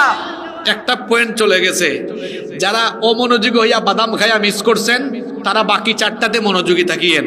বলছি না এমন ওয়াজ শুনবেন সচরাচর সব জায়গায়, এগুলা শুনবেন না আপনি। আর 4টা বাকি আছে, তারপর প্রধান অতিথি আসবেন। প্রধান অতিথি আবার কে? হ্যাঁ, বুঝে ফেলছে। ঠিক আছে। 2 নম্বর, আপনারা যদি আল্লাহর দেওয়া এই বিধান কোরআনের আইনকে গ্রহণ করে দেন তাহলে আপনাদের দেশে আর কেউ অবিচার করতে পারবে না। আপনারা শুনতেছেন? অবিচার করতে, ন্যায় বিচার থেকে কেউ বঞ্চিত, কারণ আমার আল্লাহর এই কিতাবের ভেতরে আছে ন্যায় বিচারের ফর্মুলা। এই কিতাবের ভেতরে আল্লাহ যত বিধান দিয়েছেন, আইন দিয়েছেন, সেটা হোক না ফৌজদারি, হোক না দেওয়ানি, এমন এমন বিধান আমার আল্লাহ দিয়েছেন। আপনারা যদি এই বিধানগুলোকে মেনে নিয়ে সমাজের মধ্যে অ্যাপ্লাই করা আরম্ভ করেন, দেখা যাবে সমাজে যত অনাচার ও বিচার, জুলুম, অন্যায়, চুরি, ডাকাতি, ছিনতাই, রাহাজানি, ধর্ষণ, লুটপাট, যত রকমের পাপ আছে, যত রকমের অন্যায় আছে, অবিচার আছে, অনাচার আছে, সব অনাচার দূরীভূত হয়ে যাবে। কারণ আমার আল্লাহর এই কিতাবের ভেতরে আল্লাহ আদেশ করেছেন আমার দেওয়া এই আইনের ভিত্তিতে ন্যায় বিচার কায়েম করো। কিতাবের এই আইন গ্রহণ করে নেই, কোথাও কোনো অনাচার ও বিচার থাকবে না। তার কারণ হলো আমার আল্লাহ এই কিতাবের ভেতরে তার আইন দিয়ে ন্যায় বিচার প্রতিষ্ঠার হুকুম করেছেন। এজন্য রব্বুল আলামিন কোরআনে কারীমের 4 নম্বর সূরা সূরাতুন নিসায়ের 58 নম্বর আয়াতে বললেন, ওয়া ইযা হাকামতুম বাইনান নাসি আন তাহকুমু বিল আদল। ও নবী, আর আপনি যখন মানুষের মধ্যে বিচার ফয়সালা করবেন তখন আমার দেওয়া আইনের ভিত্তিতে আপনি মানুষের মধ্যে ন্যায় বিচার করবেন। কোরআন দিয়ে বিচার ফয়সালা হলে সেইখানে বিচারের নামে কোনো অবিচার হয়? বিচারের নামে কোনো অবিচার হয় না, সেখানে বিচারের নামে প্রহসন হয় না। কারণ কোরআনের বিচার বড় সুন্দর, সেখানে কোনো স্বজনপ্রীতি নাই, সেখানে কোনো ধরনের অন্যায়ের আশ্রয় নেওয়ার সুযোগ নাই। কোরআনের বিচার কেমন দেখেন, একটা ঘটনা আমার মনে পড়লো, ঘটনাটা বলবো? ঘটনাটা ভালো করে শোনেন। আল্লাহ নবীর আদালতে একবার মাখজুমিয়া গোত্রের কুরাইশি একজন সম্ভ্রান্ত নারীকে আনা হলো। এই মহিলার ব্যাপারে অভিযোগ ছিল, এই মহিলা চুরির অপরাধে ধরা পড়েছেন। এবার চুরির অপরাধে যখন এই মহিলাকে আদালতে তোলা হলো, সাহাবায়ে কেরাম পরস্পর পরামর্শে বসে গিয়েছেন। এই নারী একজন সম্ভ্রান্ত পরিবার, সম্ভ্রান্ত বংশের নারী। সাহাবীরা চিন্তা ভাবনা করছেন, যদি আল্লাহর নবী বিচার করতে গিয়ে রায় আল্লাহর কোরআন থেকে দিয়ে দেন, তো কোরআনের রায় হলো চোর যদি প্রমাণিত হয়ে যায় তার হাত কেটে দিতে হবে। যদি এই রায় আল্লাহর নবী দিয়ে দেন, ওই বংশের, ওই পরিবারের, ওই গোষ্ঠীর কোনো মান সম্মান থাকবে না। এই জন্য সাহাবীরা পরস্পর পরামর্শ করে উসামা ইবনে যায়েদ রাদিয়াল্লাহু আনহুকে নবীজির দরবারে পাঠালেন সুপারিশ নিয়ে যাওয়ার জন্য। তিনি গিয়ে বললেন, ইয়া রাসূলুল্লাহ, আমরা বলি সাল্লাল্লাহু আলাইহি ওয়াসাল্লাম, এটা বড় নামি দামি বংশের মহিলা, রায় দিতে গিয়ে রায়টা একটু হালকা করে দিয়ে দিন, যাতে ওই বংশের মান সম্মান বেঁচে যায়। আল্লাহর নবী সঙ্গে সঙ্গে সাহাবীদেরকে ডেকে বললেন, আমার সাহাবীরা, কি করে তোমরা আল্লাহর দেওয়া বিধানের বিরুদ্ধে, আল্লাহর দেওয়া বিধানের বিরুদ্ধে, আল্লাহর দেওয়া আইনের বিপরীতে তোমরা দাঁড়িয়ে কি করে এমন দুঃসাহস দেখাতে পারলে? ও আমার সাহাবীরা শোনো, আজকে আদালতের কাঠগড়ায় যদি এই নামি দামি সম্ভ্রান্ত বংশের নারী না হয়ে আমার নিজের কলিজার টুকরা মেয়ে ফাতেমাও হতো, অপরাধ প্রমাণ হয়ে গেলে আমি হাত কাটার রায় দিয়ে দায়িত্ব জল্লাদকে না দিয়ে আমার নিজের মেয়ের হাত আমি নিজেই কেটে ফেলে দিতাম। আল্লাহু আকবার। এটাকে বলে ন্যায় বিচার, কারণ সেখানে বিচার হয়েছে কোরআন দিয়ে। জোরে বলেন, বিচার হয়েছে কি দিয়ে? কোরআন দিয়ে বিচার হলে সেখানে বেইনসাফি হয় না, সেখানে বিচারের নামে প্রহসন হয় না, সেখানে মানুষের অধিকার ক্ষুণ্ণ হয় না। আচ্ছা আপনারা বলেন তো, আপনাদের দেশের আদালতে বিচার হয় আল্লাহর আইনে না মানুষের আইনে? জোরে বলেন। এই আইনে আপনাদের কেমন লাভ হইল আমি আপনাদেরকে দেখাই। এই যে 54 বছর ধরে বাংলাদেশে নারী নির্যাতন, নিপীড়ন, ধর্ষণ, এটা বেড়েছে না কমেছে? গত কয়েক মাস আগে মাগুরায় এটা ছোট্ট মেয়ে, 8 বছর বয়স, মনে আছে তার কথা? আসিয়া, এক পরিবারের 3 নরপিশাচ আমার বোনটির উপরে পাশবিকতা চালায়। তারপরে হাসপাতালে কয়েকদিন সে বড় কষ্ট করে আর্তচিৎকার দিতে দিতে দুনিয়া থেকে চলে যায়। তার দাফন হলো, কবর হলো, কবরে ঘাসও উঠে গেল, কিন্তু তার ধর্ষকরা এখনো বেঁচে আছে না নাই? আপনাদের আদালতে কার আইন? শরম লাগে বলতে, তাই না? লজ্জা লাগে নাকি কথা বলতে? হ্যাঁ, কার আইন? মানুষের আইন। আমার দেশে কিছু রাজনীতিবিদ আছে, রাজনীতি করে ধর্ষণের দায়ে অভিযুক্ত, কিন্তু ক্ষমতার ঠেলায় আইন তার ক্ষমতার চেয়ারের নিচে চাপা পড়ে গেছে, তার কিচ্ছু হয় নাই। আমার দেশে এমন কিছু বিশ্ববিদ্যালয় আছে যেখানে ধর্ষণের সেঞ্চুরি হয়েছে, আর ওই ধর্ষককে ফুলের মালা দেওয়া হয়েছে। আমি নাম শুদ্ধ আপনাকে বলে দিতে পারব। আমার দেশে কারেন্ট আসছে, আলহামদুলিল্লাহ পড়েন, একটু সেটিংটা চেঞ্জ করে দিচ্ছে, হয়ে যাবে ইনশাল্লাহ।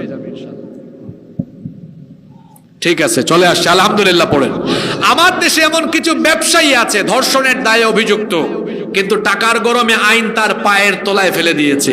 কি এরকম ব্যবসায়ী নাই? ধর্ষিতা কবরে চলে গিয়েছে, ধর্ষক বেঁচে আছে। আদালতে আল্লাহর আইন না মানুষের আইন? মানুষের আইন। এ কেমন আইন যে আইন থাকার ফলে ধর্ষিতা কবরে চলে যায় আর ধর্ষক বুক ফুলিয়ে হেঁটে বেড়ায়, ধর্ষক বেঁচে থাকে আর ধর্ষিতা কবরে যায়? যে আইন থাকলে পরে সেই আইনের মুখে আমরা জুতা মারি, জুতা নিক্ষেপ করি সেই আইনের মুখে। আমি এবার আপনি আমাকে বলেন, সেখানে যদি মানুষের আইন বাদ দিয়ে আল্লাহর কোরআনের আইন থাকতো, তো কোরআনে ধর্ষকের শাস্তি কি? রজম, একেবারে লাইভ মৃত্যুদণ্ড, লাইভ টেলিকাস্ট হবে। এই ভাই যেভাবে বিডি সমাচার, উনি যেভাবে আজকের মাহফিল লাইভ দিচ্ছে, ঠিক তেমনি মানুষের চোখের সামনে এই ধর্ষকের শাস্তি হবে।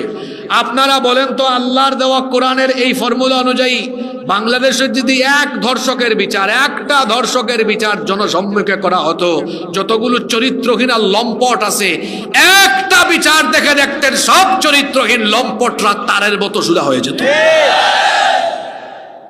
তাহলে বলেন, ন্যায় বিচার আর মানুষের অধিকার প্রতিষ্ঠার জন্য কার আইন ভালো? আল্লাহর আইন। জোরে বলেন, কার আইন? আমি চলে গেলে এই আলোর পথের ছেলেদেরকে ডেকে বইলেন না কোন জায়গা থেকে হুজুর আনছো, রাজনীতি করে গিয়েছো। যদি এটা বলে ধরে ফেলবেন তারে, বলবেন হুজুরের বক্তব্য শুরু থেকে শেষ পর্যন্ত রেকর্ড আছে, আমার নামে ইউটিউব চ্যানেলও আছে, এটা আমার চ্যানেলেও থাকবে।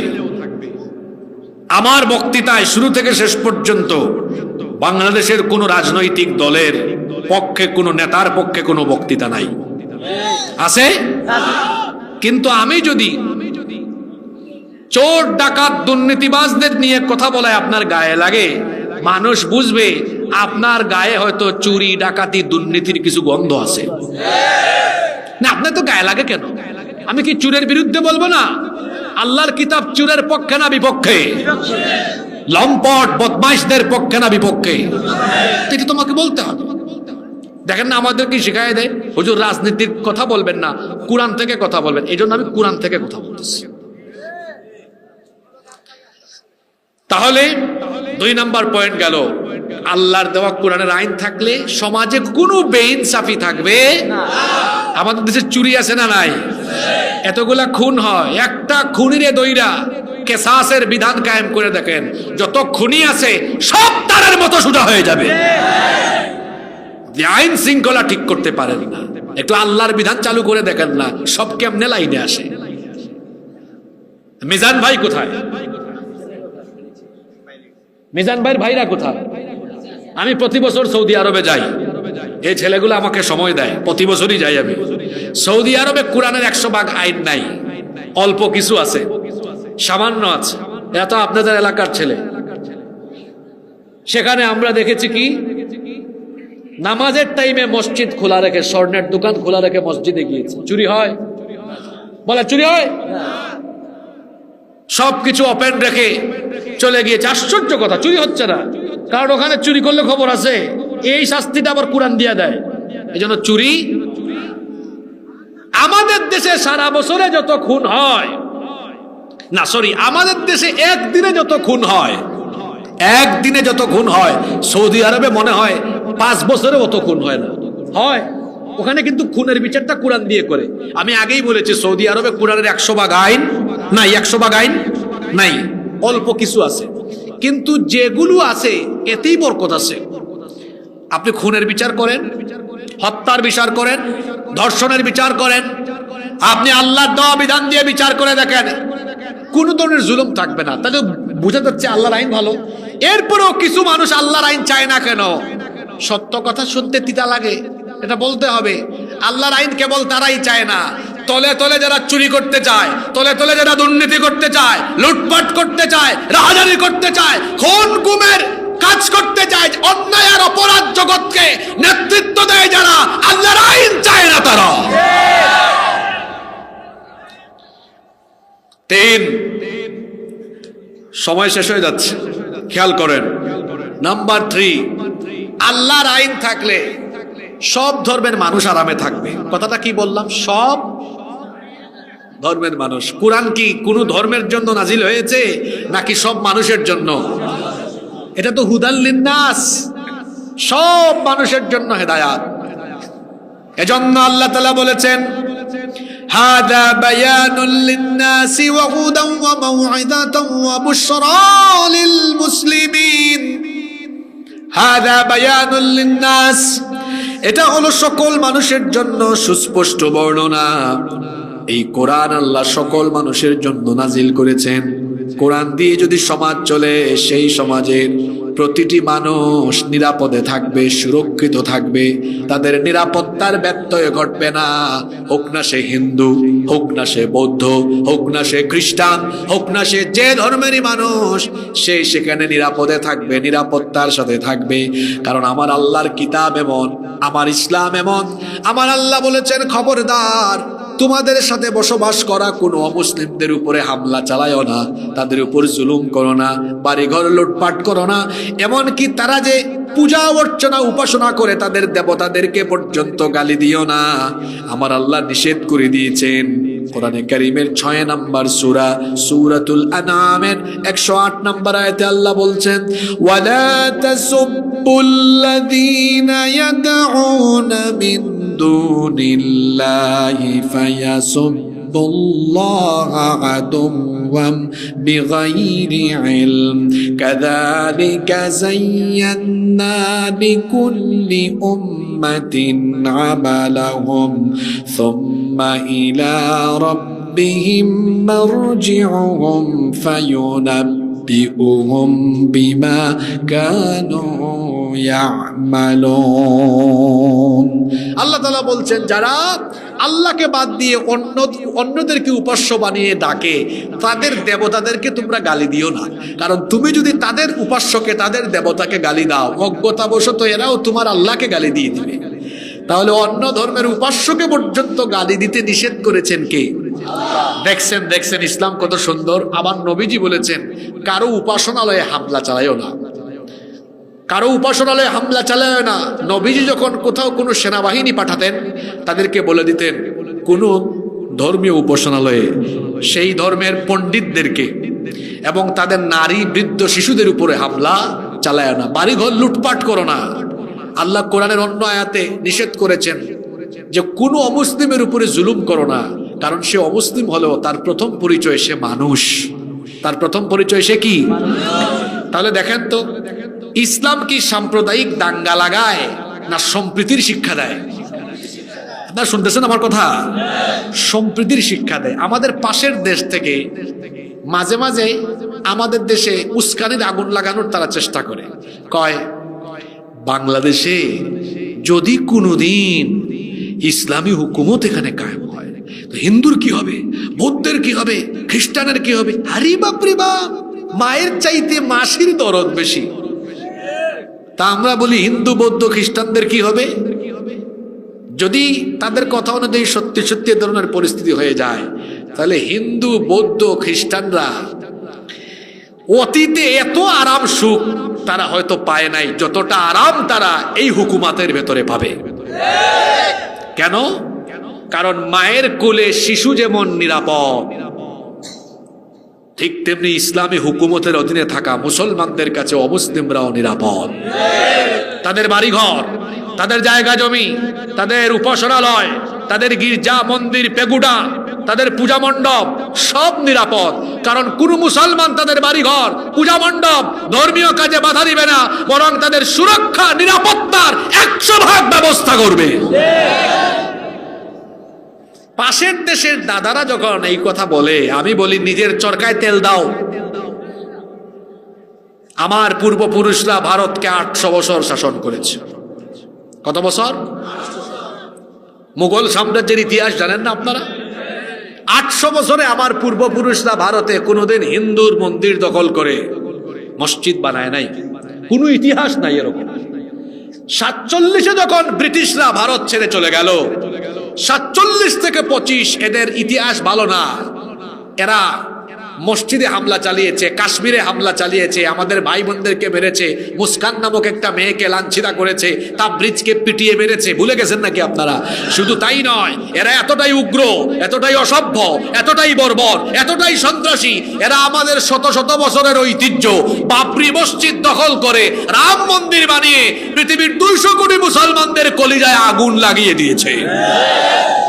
তোমরা আমাদেরকে সভ্যতার সবক দাও, তোমাদের মুখে সভ্যতা সম্প্রীতির সবক মানায় না, এটা আমাদের মুখে মানায়। কারণ আমরা কোনোদিন কোনো অমুসলিমের উপাসনালয় দখল করি নাই। এই যে আমাদের দেশে তো ওয়াজ মাহফিল হয়, কোনো হুজুর কি বলে মাহফিলে, যান অমুসলিমের বাড়িঘর সমান তালে দখল করেন, জায়গা জমি দখল করেন, অমুসলিমদের উপাসনালয় পুড়ায় দেন, তাদের উপর জুলুম করেন। কোন হুজুর আজ পর্যন্ত কোনো মাহফিলে এমন কথা বলেছে? বলে নাই। আমি একটু আগে কি বললাম, আমার দেশে হিন্দু, বৌদ্ধ, খ্রিস্টান যারাই আছে, এই পরিচয়ের আগে তার আগের পরিচয় হলো সেই বাংলাদেশের নাগরিক। এজন্য এই দেশে আমরা দেশের নাগরিক হিসাবে আমরা সবাই মিলেমিশে থাকব। আল্লাহর কিতাব আমাদেরকে এইটাই বলে যে এই কিতাবের হুকুমতও যেখানে চলবে, অমুসলিমরা তার পরিপূর্ণ অধিকার নিয়ে বসবাস করবে, তাকে মুসলমানরা কখনো ক্ষতি সাধন করবে। প্রধান অতিথি আসতেছে, একটু অপেক্ষা করেন, আর 2টা পয়েন্ট। 1 নাম্বার বলেছি, দেখি একটু রিভিশন দেই তো, আল্লাহর কিতাব থাকলে কোন গরিব, দুঃখী, অনাহারী, ক্ষুধার্ত 2 নম্বর অবিচার।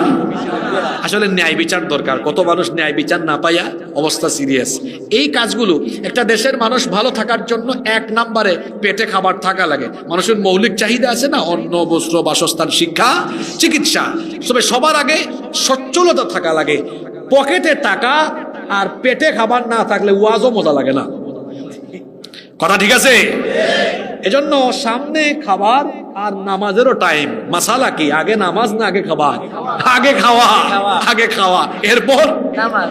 কারণ ক্ষুধা থাকলে নামাজে খুশিও থাকবে না। এই জন্য আগেই আজকে 1 নম্বর পয়েন্ট হয়েছে খাবার ঢুকানোর ওয়াজ। অর্থনৈতিক মুক্তি আসবে কার আইন মানলে? আল্লাহর আইন মানলে। 2 ন্যায় বিচার প্রতিষ্ঠা হয়ে যাবে। 3 সব ধর্ম, বর্ণ, শ্রেণী পেশার মানুষ নিরাপদে থাকবে, কারো কোনো রকমের অসুবিধা হবে। কষ্ট হয়ে যাচ্ছে মনে হয় বেশি। এরপরে আসেন 4 নম্বর, আল্লাহর কিতাব দিয়ে সবকিছু পরিচালনা হলে শাসক কেউ থাকবে না, সেবক হয়ে যাবে এবং এরা জবাবদিহি করতে বাধ্য থাকবে। আপনার দেশে কোনো ক্ষমতাসীন নেতৃত্বে থাকা ব্যক্তিকে আপনি যদি বলতে থাকেন আপনি এটা করলেন কেন, এই সম্পদ কেন, ওইটা কেন, ওইটা কেন, একদম জায়গায় ধরে ফেলবে আপনাকে। ওমর রাদিয়াল্লাহু আনহু খলিফা, ওই যে কাপড় বন্টন হয়েছে 2 টুকরা কেন, ওনার ছেলেরটাও উনি। একজন জুমার দিনে দাঁড়িয়ে বলেছে আপনার বক্তৃতা শুনবো না যতক্ষণ না বলবেন 2 টুকরা পাইলেন কেমনে। আল্লাহু আকবার। তিনি কি গ্রেফতার করেছেন? জবাবদিহি ছিল। জবাবদিহিতা যেখানে থাকে না সেখানে আরাম। আল্লাহর কিতাবের ভিত্তিতে সবকিছু চললে যারা সেটাকে পরিচালনা করেন তাদের ভেতরে এক ধরনের ভয় থাকে, সেটা আখিরাতের ভয়, আল্লাহর কাছে জবাবদিহিতার ভয়, যার দরুন তারা পাগল পারা হয়ে মানুষের জন্য তখন কাজ করতে থাকেন। একটা ঘটনা আমার মনে পড়ল, ঘটনাটা কি বলবো। ওমরে ফারুক রাদিয়াল্লাহু আনহু অর্ধ দুনিয়া যিনি শাসন করেছেন, তিনি তো রাতের বেলা ঘুমাতেন না, গভীর রাত পর্যন্ত তিনি বিভিন্ন এলাকা এলাকা ঘুরতেন আর দেখতেন কোন মানুষ কোন হালতের মধ্যে আছে। একদিন তিনি দেখলেন একটা তাঁবুর পাশে একজন মহিলা চুলার উপরে ডেক দিয়ে পাতিল দিয়ে কি জানি নাড়াচাড়া করতেছে, আর পাশেই তার বাচ্চারা খুব কান্না করতেছে। তিনি এই অবস্থা দেখে কাছে গিয়ে বললেন, মা গো, তোমার বাচ্চারা কাঁদতেছে কেন? তখন ওই নারী বললেন, আমার বাচ্চারা আজকে কয়েকদিনের ক্ষুধার্ত, তারা খাবার পায় না, এই জন্য কান্না করতেছে। ওমরে ফারুক রাদিয়াল্লাহু আনহু বললেন, তো চুলার মধ্যে কি রান্না করো, তাড়াতাড়ি খাবার দাও না কেন? মহিলা বললেন, চুলার মধ্যে আমি কোনো খাবার রান্না করছি না। মধ্যে পানি চলে আসলো, দাড়ি ভিজে যেতে লাগলো। তিনি বললেন, মা গো, আপনি কি আমিরুল মুমিনিন ওমরের কাছে যান নাই? তাকে কি আপনার দুঃখের কথা বলেন নাই? ওই মহিলা বললেন, যাবার চেষ্টা করেছিলাম, ভিড়ের কারণে খলিফার কাছে পৌঁছাতে পারি নাই। কিন্তু খলিফার কি দায়িত্ব নাই? তিনি কি দেখবেন না কোথায় তার লোকেরা না খেয়ে আছে, খবর নেওয়াটা কি তার দায়িত্ব নয়? এই কথা শুনে ওমরে ফারুক রাদিয়াল্লাহু আনহু আরো কাঁদতে লাগলেন। বললেন, মা, কিছুক্ষণ অপেক্ষা করো, দেখি তোমার জন্য কিছু করা যায় কিনা। এত রাত, গভীর রাতে দৌড়ে দৌড়ে তিনি বাইতুল মালে গেলেন। বাইতুল মালে গিয়ে তিনি একটা বস্তার ভেতরে আটা আর কিছু খাবার দাবার ঢুকাতে লাগলেন। বাইতুল মালের দায়িত্বশীল এসে বললেন, আমিরুল মুমিনিন, কোথায় যাচ্ছেন আপনি? বললেন, যা দেখেছি তোমার সাথে কথা বলার এখন আর কোনো টাইম নাই। এটা বলেই তিনি যখন বস্তাটা নিজের কাঁধে উঠাতে যাবেন, দায়িত্বশীল ওই ব্যক্তি বললেন, বস্তা নিয়ে যাওয়ার দায়িত্ব তো আমার, আপনি কেন নিয়ে যাচ্ছেন? আমিরুল মুমিনিন, আমার এই বস্তাটা দেন। তিনি বললেন, আমার সামনে থেকে সরে যাও, যে দৃশ্য দেখে এসেছি কিয়ামতের দিন আমি তো আসামি হয়ে যাব, আমার বোঝা কিয়ামতের দিন তোমার কাঁধে তুমি বহন করবে না, সামনে থেকে সরে যাও। নিজেই সেই বস্তাটা কাঁধে নিয়ে ওই মহিলার কাছে পৌঁছালেন।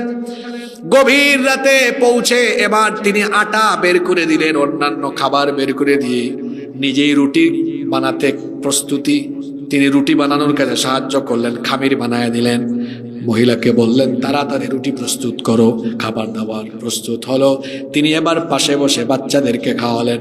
তিনি বললেন মা তুমিও খাও, খাবারটা গ্রহণ করো। মহিলা খাচ্ছে, বাচ্চাদের দিকে তাকাচ্ছে, বাচ্চারা এতদিন পরে খাবার খেয়ে খুশি। তখন এই মহিলা বলতেছে আহারে আমাদের খলিফা যদি ওমর না হয় আপনার মতো লোক হতো আমাদের ভাগ্য খুলে যেত। মহিলা তো আর পরিচয়ে জানে না। ওমর ফারুক রাদিয়াল্লাহু আনহু বললেন আগামীকাল আপনি খলিফার দরবারে যাবেন, আপনার জন্য সেখানে আরো কিছু করা যায় কিনা আমি চেষ্টা করব। মহিলা ঠিকই পরের দিন খলিফার দরবারে গেল। যাওয়ার পরে আশ্চর্য এক অবস্থা দেখে মহিলা ভয় পেয়ে গেল। সে দেখলো গত রাতে যিনি কাঁধের মধ্যে বস্তা নিয়ে এসেছেন সেই ব্যক্তি খলিফার চেয়ারে বসা। মহিলা এটা দেখে সঙ্গে সঙ্গেই হাত পেতে হাত করজোর করে এবার সে ক্ষমা চাইতে লাগলো। বলল মহামান্য খলিফা গত রাতের পরিস্থিতির জন্য আমি আপনার কাছে ক্ষমা চাইছি, আমাকে দয়া করে মাফ করে দেন।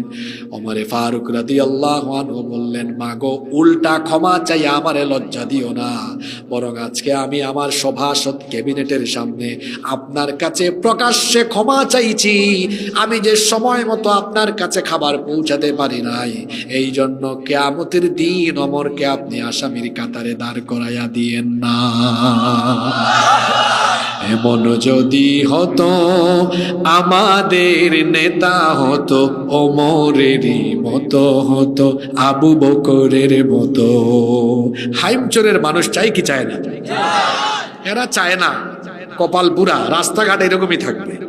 এমন যদি হতো আমার দেশের নেতা হতো ওমরেরই মতো হতো, আবু বকরের মতো। জনগণের খোঁজ খবর নিত রাত দুপুরে, ঘুরে ঘুরে দেখতো কি কেউ আছে অনাহারে। আমার দেশের মা বোনেরা লাঞ্ছিতা হতো না, আমার দেশের কৃষক শ্রমিক বঞ্চিত হতো না। ধনী গরিব ভালোবাসার জীবন ফিরে পেত, যদি আমাদের নেতা হতো ওমরেরই মতো হতো, আবু বকরের মতো। ঠিক কিনা? আল্লাহর কিতাব গ্রহণ করেন আর আল্লাহর কিতাব বলা লোকদেরকে দায়িত্ব দেন, বদলে যাবে ইনশাআল্লাহ। ইনশাআল্লাহ বাংলাদেশে এখন আলেমরা ঐক্যবদ্ধ। আপনারা খুশি না বেজার? এতকাল আপনারা আমাদেরকে বলতেন হুজুর আপনারা ওয়াজ করেন, আপনারা এখন না কেন? কিন্তু আমরা তো এক হয়ে গেছি। হুজুররা এক হয়ে গেছে না? এখন সব এক হয়ে গেছে। এটা দেখে পাশের দেশের দাদাদের রাতের ঘুম হারাম। অনেকের কলিজায় জ্বালা ধরেছে। আমরা বলবো মুতু বিগাইদিকুম, তোমাদের জ্বালা পুরা নিয়ে তোমরা মরে যাও, আমাদের কিচ্ছু করার নাই। উলামা মাশায়েখ ঐক্যবদ্ধ হয়েছেন, ঐক্যবদ্ধ থাকবেন, এই ঐক্যে কেউ ফাটল ধরাতে পারবে না। যুবকদেরকে বলে যাই একটা কথা, কথায় আছে সৎসঙ্গে স্বর্গবাস, অসৎসঙ্গে স্বর্গনাশ। এক লোক আতরের দোকানে ঢুকছে, আতর কিনে নাই কিন্তু কিছুক্ষণ আতরের দোকানে ছিল। বলেন তো একটা আতরের গন্ধ তার গায়ে হবে কি হবে না? হবে। কিনে নাই কিন্তু কিছুক্ষণ ছিল। আরেক লোক বিড়ি খায় না, রাস্তায় এক বিড়ি ঘুরকে ধরে কুলাকুলি করছে, তার গায়ে বিড়ির গন্ধ হবে কি হবে না? আতরের সাথে থাকলে যেমন আতরের সুবাস পাওয়া যায়, যুবক ভাইরা উলামা মাশায়েখ পীর মাশায়েখদের সাথী হন, দেখবেন উলামা মাশায়েখদের সাথে থাকলে চরিত্র ভালো হবে, সুন্দর হবে, নামাজ সহ দ্বীনের আমলগুলো আপনার উপরে থাকবে ইনশাআল্লাহ। আর বিড়ি সিগারেটের সাথে থাকলে যেমন বিড়ি সিগারেটের গন্ধ হয়, তেমনি বেনামাজি, বেঈমান, ছেসরা, চোর, চামার, দুর্নীতিবাজ, লুটপাটকারী, চরিত্রহীনদের সাথে থাকলে নিজেও চরিত্রবান হয়ে যাওয়ার সম্ভাবনা থাকে। এই জন্য যুবকদেরকে বলবো, হয় আলেম হন, নইলে আলেমের ছাত্র হন, নইলে আলেমদের সাথী হয়ে যান।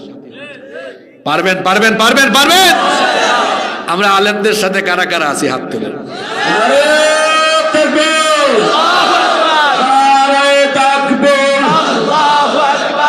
কোরআনের আলো, ঘরে ঘরে জালো, আল হাদিসের আলো, ঘরে ঘরে জালো, সুন্নাত তরিকা, নারে তাকবীর। আল্লাহু আকবার। হাতগুলো নামান।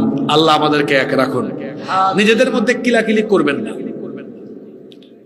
হ্যাঁ, যে অমুক সরসিনা, অমুক ফুরফুরা, অমুক কৌমি, অমুক আলিয়া, তো কি হয়েছে? আমাদের রব কয়জন? একজন রসুল কয়জন? কিতাব কয়টা? একটা। তা আপনারা তো মারামারি করেন কেন? যে কৌমিতে আছে আমার ভাই সে, যে আলিয়াতে আছে সে আমার ভাই, যে সরসিনা সেও আমার ভাই, যে ফুরফুরা সেও আমার ভাই। সব মুসলমান, যারা মুসলমান সব আমাদের ভাই, ঠিক না ঠিক? দলাদলি করবেন না, দলাদলি করা যাবে না। মনটাকে বড় করেন, মনটাকে বড় করেন, সবাইকে আপন করে বুকে টেনে নেন। পারা যাবে না ইনশাল্লাহ? ভেজাল লাগান কেন?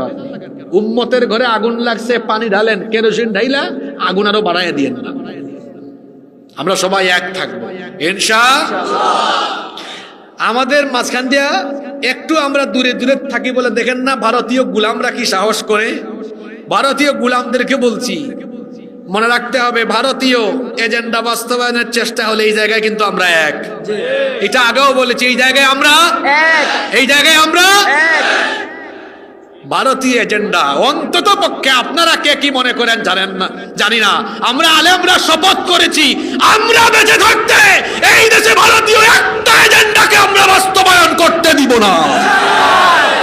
আমরা দিব না। এটা মুসলমানের দেশ। এদেশে দিল্লির কর্তৃত্ব চলবে না, এটা ভেঙে দিয়েছি আমরা। আর দিল্লির কর্তৃত্ব বাংলাদেশে মাথা উঁচু করে দাঁড়াতে পারবে কোনোদিনও না, কশ্চিন কালেও না। কারণ এরা কম জানান নাই আমাদেরকে। হুজুর দেখলেই জঙ্গি, হুজুর দেখলেই রাজাকার। জঙ্গি জঙ্গি, রাজাকার রাজাকার খেলার দিন শেষ। ইসলামের বাংলাদেশ। সম্মানিত ভাইয়েরা, জাতিকে আর আমরা বিভক্ত করতে চাই না, আমরা এক হয়ে। আপনারা বলেন তো, আমার বক্তব্যের শুরু থেকে এখন পর্যন্ত ভেজাল লাগানো, দলে দলে ভাগ করে দেওয়ার মতো হিংসাত্মক কোনো কথা এখনো আমি বলেছি? না। বলেন, বলেছি? না। সারা দেশে আমি একই রকম কথা বলি, আমি সবাইকে এক থাকার কথা বলি। আমি কোনোদিন মুসলমানে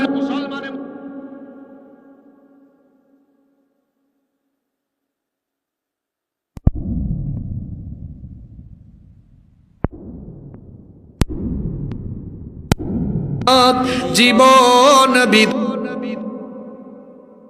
শিবানী কুরান, তবে কেন এক নও হে মুসলমান? এক হও, এক হও করিয়াও বান। আল্লাহ আমাদেরকে এক বানিয়ে দেন, আমিন। প্রধান অতিথি রেডি করেন। আজকের 5 নাম্বার পয়েন্ট হলো, আল্লাহর কিতাবকে আমরা যদি, প্রধান অতিথির কথা বলা কয়েকদিন যে মুচকি হাসি মারছে। আচ্ছা, খায় আসেন নাই? কে কে হাত তুলেন তো? মানে বাড়ি থেকে খায় আসেন নাই? কে কে হাত তুলেন? আরে বাপ রে বাপ, চিন্তা করেন, মানে বরকতি খাবার খাওয়ার জন্য বাড়িরটাও খায় নাই। অসুবিধা নাই, বেশিরভাগ খেয়ে আসছে, এই জন্য আওয়াজও আছে। আওয়াজ তো থাকবেই। যে তেল তেলা ইলিশ খায়, এত সুন্দর সুন্দর ইলিশ খাইয়া সবার চেহারা ইলিশ মাছের মতো সুন্দর হয়ে গেছে। আপনারা ইলিশ মাছ আনছেন নাকি আমার জন্য? নাই? কেউ বলে আছে, কেউ বলে নাই। কার কথা বিশ্বাস করতাম? আচ্ছা, আমরা শেষ পয়েন্ট কথা বলছি। আল্লাহর কিতাব যদি আমরা গ্রহণ করি, তাহলে মনে রাখবেন কোনোদিনও নীতির পরিবর্তন হবে না। কথাটা অনেকে বুঝে নাই, তো একটু উদাহরণ দিয়ে বুঝাই। মনে করেন আপনাদের এই গ্রামের নাম হলো ছোট বড় লক্ষ্মীপুর, আছে নাকি? আচ্ছা, ছোট লক্ষ্মীপুর, এইটা একটা সমাজ, একটা গ্রাম চালানোর জন্য আপনারা আমার এই সম্মানিত বাবাকে দায়িত্ব দিলেন। আমরা আমাদের এই বাবাকে বললাম, আপনি আমাদের সমাজটা চালান। তো উনি তখন সমাজ চালানোর জন্য কিছু আইন বানাইলেন, যে এই সমাজে এটা করলে এই শাস্তি দেওয়া হবে, এটা করলে ওই শাস্তি দেওয়া হবে, একটা আইন বানালেন। একটা পর্যায়ে উনি যখন দায়িত্ব থেকে অপশন নিলেন, দায়িত্ব উনারে দিলেন। উনি দায়িত্ব পেয়ে মনে করলেন, আরে বাপরে বাপ, আমার আগের বাপ তো কিছু কিছু আইন বানাইছেন, এটা আমার আর আমার চেলা সামুন্ডাদের সাথে সাংঘর্ষিক আছে। আপনাদের কল্যাণে কিছু আইন আমি কারেকশন করছি, উনি বদলাইছে, আসলে আপনাদের জন্য না, উনার নিজের জন্য। এরপরে আমাকে দিল, ওনার দায়িত্ব শেষে আমিও কিছু বদলাইলাম, এরপরে উনাকে দিল, উনি কিছু বদলাইল। এইরকম করে আপনাদের দেশে এই পর্যন্ত আপনাদের দেশ পরিচালনার যে সংবিধান একখানা আছে, ওইটা পরিবর্তন করছে 17 বার। কতবার? আপনারা কি মনে করেন এটা আপনাদের কথা চিন্তা করে পরিবর্তন করা হয়? বুকার স্বর্গে বাস করেন আপনি। এটা তার নিজের সব স্বার্থ ঠিক থাকে, ক্ষমতাটা ঠিকঠাক থাকে, বেশি পাকাপুক্ত থাকে, ওইগুলা চিন্তা করে এটারে কারেকশন তারা করে। বুঝছেন কিনা? তাহলে মানুষের তৈরি আইন থাকলে ব্যক্তি পরিবর্তনের সাথে সাথে আইন ঠিক থাকে না, পরিবর্তন হয়।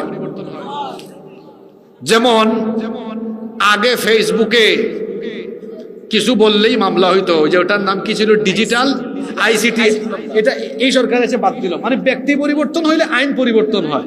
কিন্তু আমার দিকে তাকান, এই বাবাকে বললাম, বাবা আপনি চালান, একটা আইন আপনি বানাইতে পারবেন না। ধরেন কোরআন দিলাম, ওনার দায়িত্ব শেষ, উনি কিতাব কয়টা আবার, এরপরে আমি, এরপরে উনি।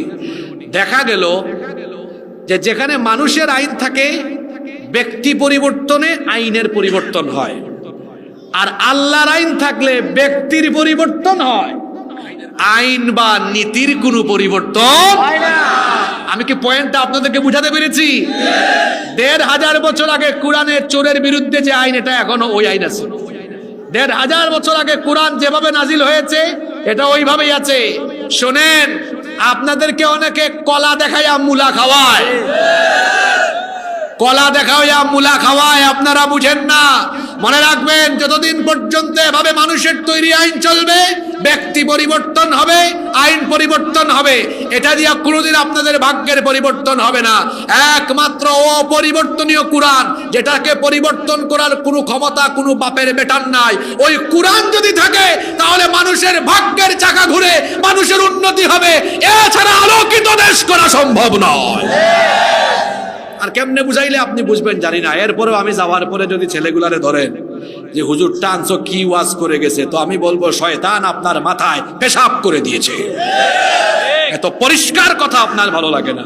আমার পুরা বক্তব্য রেকর্ড আছে, পুরা বক্তব্য এতগুলো মিডিয়ায় রেকর্ড হয়েছে। এই ১.৫ ঘন্টা ধরে আমি কি কোনো দল, কোনো ব্যক্তি, কোনো নেতার পক্ষে একটা কথাও বলেছি? প্রত্যেকটা কথা আল্লাহর জন্য বলেছি, আল্লাহ রসুলের জন্য বলেছি। আপনি যেভাবে বক্তৃতা আরম্ভ করলে 2 মিনিট চামচামি কইরা আপনার নেতার চামচামি করেন, আমরা এটা করি না। আমরা বক্তব্য শুরু করি আল্লাহর প্রশংসা দিয়ে, রসুলের উপরে দুরূদ পড়ে। আমরা কারো দালালি করি না, তবে হ্যাঁ আমরা আল্লাহ আর রসুলের পক্ষে মানুষকে আহ্বান করি। এটাই হেদায়েতের পথ। এই 5টা পয়েন্ট বললাম, একটু রিভিশন করি। 1 নাম্বার, আল্লাহর কিতাবের আইন থাকলে অর্থনৈতিক মুক্তি আসবে। 2 নাম্বার, ন্যায় বিচার প্রতিষ্ঠা হবে। 3 নাম্বার, সব মানুষ তার অধিকার পাবে। 4 নাম্বার কি বলেছি? শাসকরা জবাবদিহি করবে। 5 নাম্বার, নীতির কোনোদিন পরিবর্তন হবে না। এই 5টা পয়েন্ট যে আজকে বলছি, একটু বাড়িতে ঘুমাই ঘুমাই চিন্তা করেন। বিশেষ করে তরুণ ছাত্র যুবকরা চিন্তা করবেন আমার কথাগুলো, যে 5টা কথা বলে গেলাম, চিন্তা করবেন। এই 5টা জায়গায় পরিবর্তন আসলে আপনার দেশ পরিবর্তন হয়ে যাবে ইনশাআল্লাহ। কেন আজকে আমি অন্যান্য হাজার হাজার বিষয়ে থাকতে এই বিষয়ে ওয়াজ করলাম? কেন? এর জবাব দিয়ে যাই। নো, ইলেকশনে তো আমার কি, আমি কি ইলেকশন করি না আমি কোথাও এমপি ক্যান্ডিডেট? ইলেকশন দিয়ে আমার কি? আমি এই আলোচনা আজকে এজন্যই করেছি, কারণ আপনাদের দেশে অশান্তি কম না বেশি? বলেন, অশান্তি কম না বেশি? ইলেকশন আসছে, আমাদের কি হয়েছে? এটা তো কোরআনের মাহফিল, ঠিক না? ঠিক।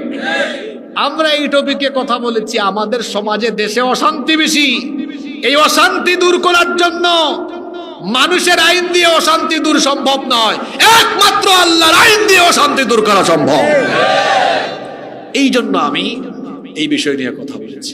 এবার আসেন, আমরা এই শান্তি পাওয়ার জন্য কোরআনকে আমরা ধারণ করব। বাড়িতে প্রতিদিন আমরা কোরআন পড়বো, অর্থ সহ, ব্যাখ্যা সহ। পারবো ইনশাল্লাহ? আমরা কোরআন পড়বো, বুঝবো, আমল করব, আলিম উলামাদের সাথে থাকবো, পীর মাশায়েখদের সাথে থাকবো। তবে আবার বন্ড পীর না, কিছু পীর আছে আমাদের সে হুক্কুর হুক্কুর করে, আছে না? হুক হুক হুক হুক, এটা দেখলে মনে হয় তার হাঁফানি উঠে গেছে। আমার দেশে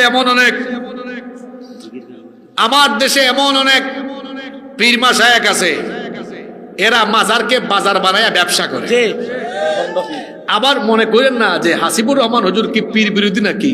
আপনি পীর কারে চিনান? আপনার বাড়ি চাঁদপুর, কয়টা পীর পাইছেন আপনি? আমার বাড়ি কোথায় জানেন? সিলেটে। 360 পীরের এলাকায় আমার বাড়ি। আপনি আমার পীর চিনান? আমরা তো হযরত শাহজালাল রহমতুল্লাহ আলাইহির রুহানি সন্তান আমরা। আপনি আমাদেরকে পীর মুরিদি শিখান? আমরা বড় পীরের এলাকার মানুষ একদম।